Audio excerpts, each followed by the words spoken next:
Poverty breeds poverty, thus people in poverty don't bother washing their hands. They brought antiseptic to Garling because it is the dry season. Because of that, I can't say for sure whether my mother-in-law Wendy is carrying it, but her actions show that she is malicious.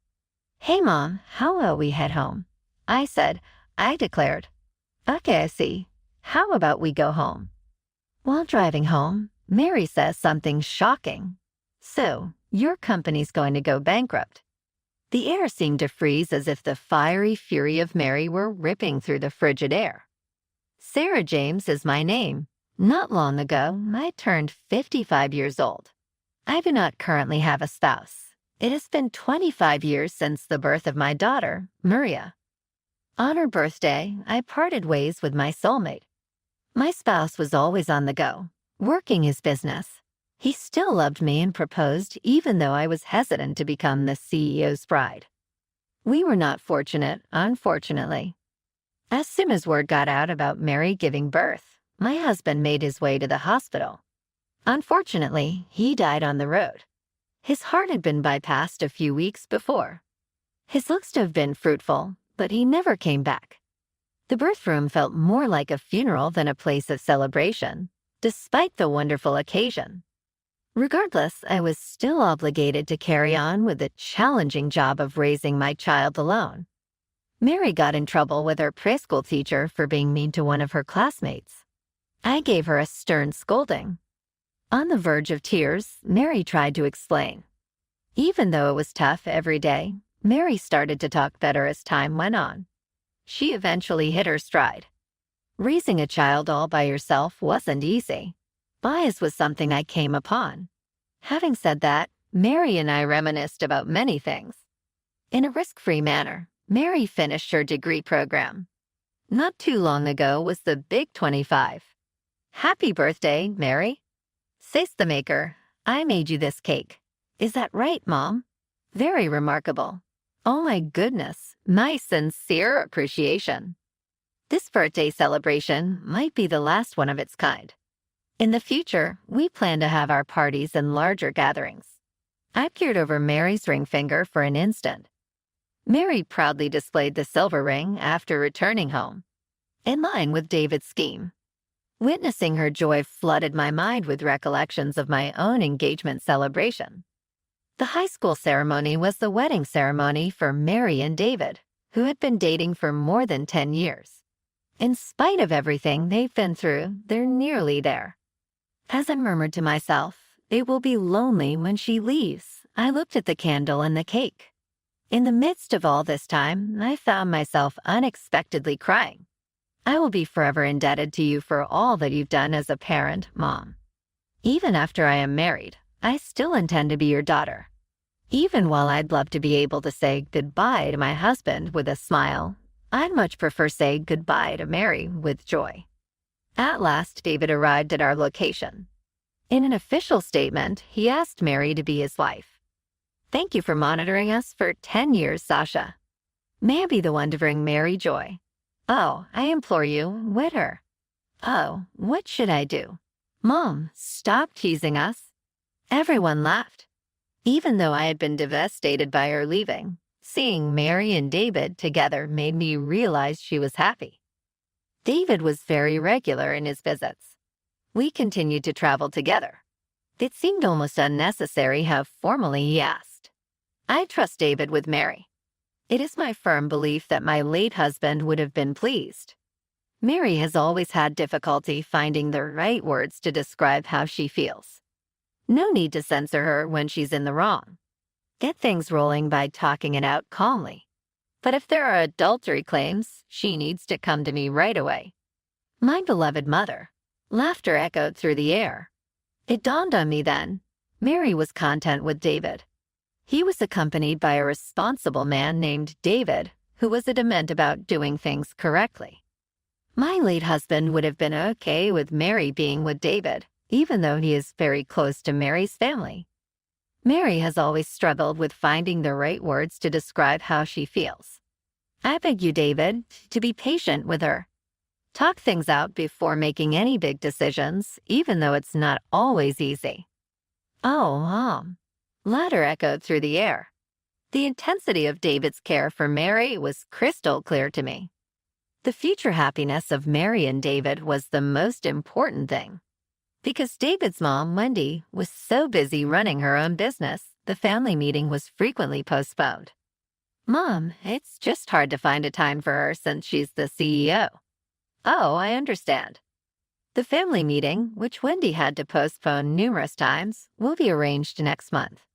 Last Saturday is free, and it must take place. You won't be able to drop us like that again. It was one of those unusual occurrences when we could relax our guard. Because of her curt tone, I felt nervous. I made sure to dress formally for the meeting because I was expecting Wendy to make a comment about how casual I was. "Mom, there's no need to dress so formally for this. I just have a feeling Wendy would criticize me for anything less." In order to meet up with David and Wendy for a ride, we arrived to the restaurant earlier than expected. They arrived to find Wendy exuding an air of polished menace. "I am David's mother, and my name is Wendy. It was nice meeting with you." There was an air of sarcasm about Wendy. Her movements were graceful, yet her gaze was sharp. She led us inside while muttering a hushed sigh. "My mom, I apologize. That's simply her nature. Even I've always struggled with her. No worries, David. For some reason, she has always thought I am a noblewoman or some sort of supernatural being." A momentary mist appeared on David's face as the word nobility was brought up. "Mom has preemptively gone inside. In my opinion, it would be best if we board the bus." I followed Mary into the confessional despite the oppressive cold. Wendy sat elegantly in her new role as honorary chair.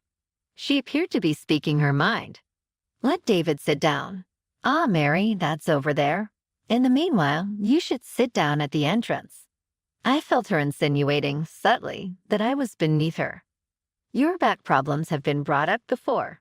Be sure to position yourself near the exit in case you need to use the restroom. As a result, you may need a wheelchair. Your suggestion is appreciated, however, it would be more practical if you sat at the door too. Perhaps it would serve you better." It was clear that Wendy wasn't accustomed to being addressed in such a manner.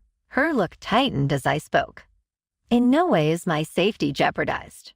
I value your consideration on this." Wendy was unable to muster a smile. As the lunch began, there was an unsettling silence. "And you thought your parents had already taught you the correct way to eat?" "Order of service. Soup first, bread second, main course third, and sides fourth. Good politeness and common sense are all that's required." In describing this strange technique, Wendy gloated. "The reason we start with soup is to stimulate digestion." David smirked as he stammered. He was probably brought up with such strict rules and regulations. However, it did not raise Mary in such a manner. Sitting quietly during meals was the only rule I gave her. I didn't specify any others. "Do not open your jaw." It looked like Wendy's exacting manners belonged in a more stuffy environment. Mary seems to have annoyed Wendy with her early foray into the main course. I agree with Wendy, but isn't politeness essentially about being considerate of other people? The ideal focus of good manners should be on demonstrating care for the other individual. To be unpleasant and then criticize other people is harsh and unkind. Wendy flushed with anger and let out a little sigh. Speaking with someone who is culturally ignorant is exhausting. I don't think this marriage is a good fit for you, David. We will not stand for the disrespect of Mary's mother. Maybe Mary would be better off if she broke off all contact with this woman and learned how to be our daughter-in-law. Wendy kept babbling on, even though David told her to stop multiple times. Please don't speak that way about my mom. You may be David's mother, but I can't allow you to insult her. A mysterious object materialized from Wendy's purse, and she proceeded to pour a liquid across my head. Poor people web off on you, say you need to be sanitized. Nose irritation from alcohol. The level of hostility was overwhelming. I had no idea if she saved it for special events like that. Mom, let's go. Yes, let's go home. David couldn't find the words to describe his mother's surprising actions. Mary seized my hand and gave Wendy a cold look, but Wendy only grinned. "I'm sorry, David. Do not apologize. Neither of these people is a part of our class. Soon, your company will declare bankruptcy." The frigid stillness of Mary's comments echoed across the room, leaving Wendy speechless. "What are you talking about?" After that, Mary remained silent. She departed once the fluids had been removed. We never went back to confront Wendy again. A few days down the road, David showed up at our house looking pale and exhausted. I have been trying to convince my parents, so I apologize for the delay in expressing my regret. I came to apologize, Sola, since she refuses to acknowledge her mistake. His voice sounded weak and thin from the strain. David was not my biological son, but we were very close. After all these years, it hurt to see how much he still struggled. "Please, David, step inside. It would be nice if we could all relax with some tea. You have been through a lot of tough times. How are you doing?" Even though I wasn't supposed to explore, I got the impression that he was thinking a lot. Honestly, I've never had a good opinion of my mom. She has always demanded that I pay her back for raising me, and I blame her high expectations. I could easily imagine myself in such situation. My entire family has always looked up to me as the heir and assumed that I would carry out their wishes. I went against her desires and enrolled in an upscale private school during my final year of high school. It was really on the baseball team at my public school where I first met Mary. Marrying the team manager, Mary, was my crush. I don't care what my mom thinks. Mary is my dream bride. "Oh, I implore you," and her. David, on his knees, trembled with terror. "Arise, David. Mary and you are the main characters here, not I. Over the past 10 years, I've come to notice how much you love her. I put my faith in you with her joy." As tears slipped down his cheeks, David gradually lifted his head. He likely feared his mom would make a terrible decision and destroy everything. But his love for Mary shone through in his tears. "David, if you truly want to make Mary happy, you need to break free from your past." "Ah, I get it. All I could think about was my mom." Then I subtly gave a nod. I'm sick and tired of fretting over her all the time. My father, who is currently hospitalized, is the only person who has ever understood me. He claimed that my mother would be completely unaware of my hardships. My primary motivation for making this decision is to fulfill my father's desires. I will always be here to support you and Mary, but the next step is up to you. "Ah, I get it. I'm going to finish it." Finally, here came the time. Wendy walked over to the restaurant, her expression betraying her discontent. "What is this cheap place?" We were a family-friendly restaurant, and Wendy probably hadn't been there before. Her face lit up with confusion as she scanned the restaurant. "These are the papers for the adoption." "Adoption?" "Yes, David is officially joining our family."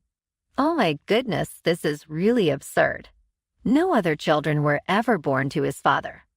Can you possibly be insane to try to take him away from me? Angry and upset, the table was slammed by Wendy as she sprang to her feet. Our marriage is unbelievable. There is no reason for David to adore Mary. We are different, to put it plainly. We help people just like you, not the other way around. I maintained my composure as Wendy continued. "Why are you so preoccupied with your social status? I deal with a lot of wealthy individuals, but those that were born into it act differently than you. The only people who share your level of insecurity are those who have recently become rich." Wendy began to tremble at that point. "Know what?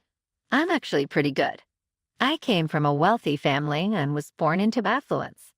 Your actions say otherwise. What are you so afraid of?"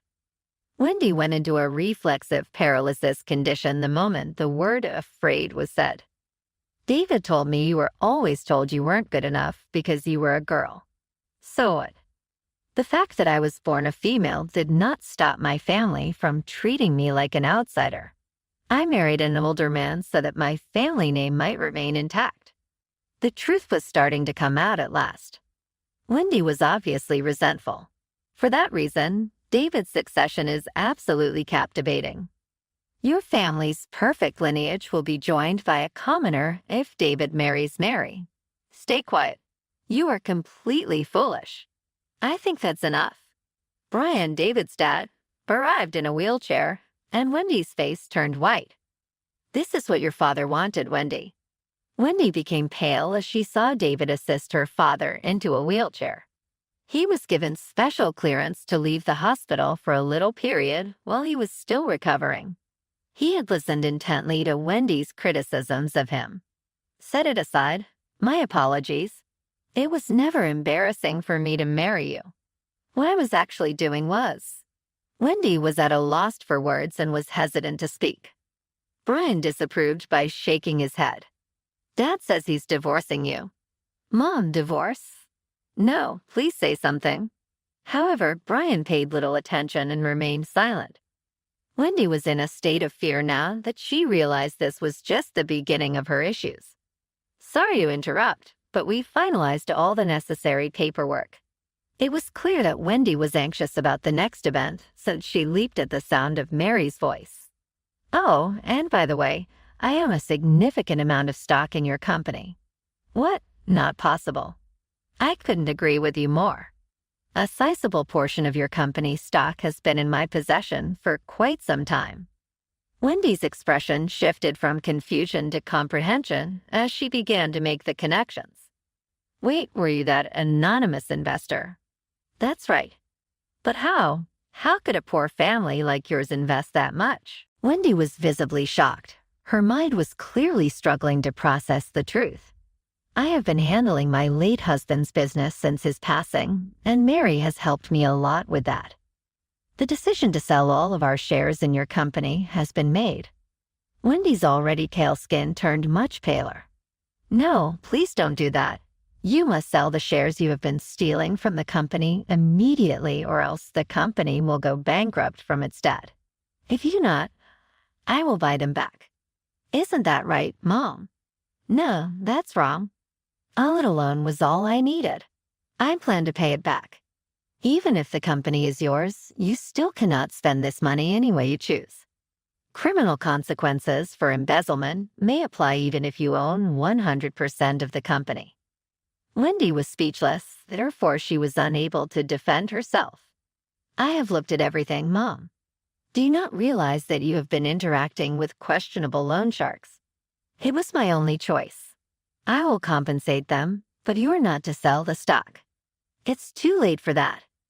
David remained unmoved as Wendy pleaded for pardon in her state of desperation. From now on, you're no longer the head of the company. Please halt. I will not be able to find anything. It was as if Wendy's entire life was crumbling down around her. If the company went under, her status, wealth, and influence would all take a nosedive. Please, David, don't abandon me. Listen, Mom, it's over now. Rather than a child, you've used me as a tool over the years. That is completely wrong. Hi there, David. You are the center of my world. If that's true, tell me what my favorite food is. Wendy became silent because she couldn't speak. Well, have you seen? I bet you have no idea. You seem to be using me as a tool these days. Taking care of oneself is entirely on you. As soon as David cut off all communication with Wendy, disaster struck. She was left to deal with the consequences by her parents, who shunned her for her actions. Upon becoming CEO, David wasted no time removing Wendy from her role and replacing her with someone else. An embezzlement lawsuit led to both civil and criminal charges against Wendy. Getting away from her debts and legal difficulties led her to ultimately decide to leave town. When her desperate pleas for help reached David's inbox, he would never respond. The charge that ultimately resulted in Wendy's arrest was theft. She was ordered to spend her incarceration term. While she was behind bars, not even her family could bring her a visit. Meanwhile, David and Mary enjoyed their married life to the fullest, in peace and quiet. They had a small, personal wedding and only invited close relatives. Once upon a time, Mary sent me a classic baseball invitation. On the way back to the house, Mary handed me a black and white picture. Mom, your responsibilities as a grandma will expand. I have yet to notify David. Permit me to first notify you. My eyes welled up with tears as I gazed at the photograph. My heart swells with delight. It would be possible for just the two of us to go to the game. When we go again, we should bring everyone in the family. I signaled with tears streaming down my face. From a distance, I observed my daughter, her husband, and my newborn granddaughter encircled by them. Even a routine day became filled with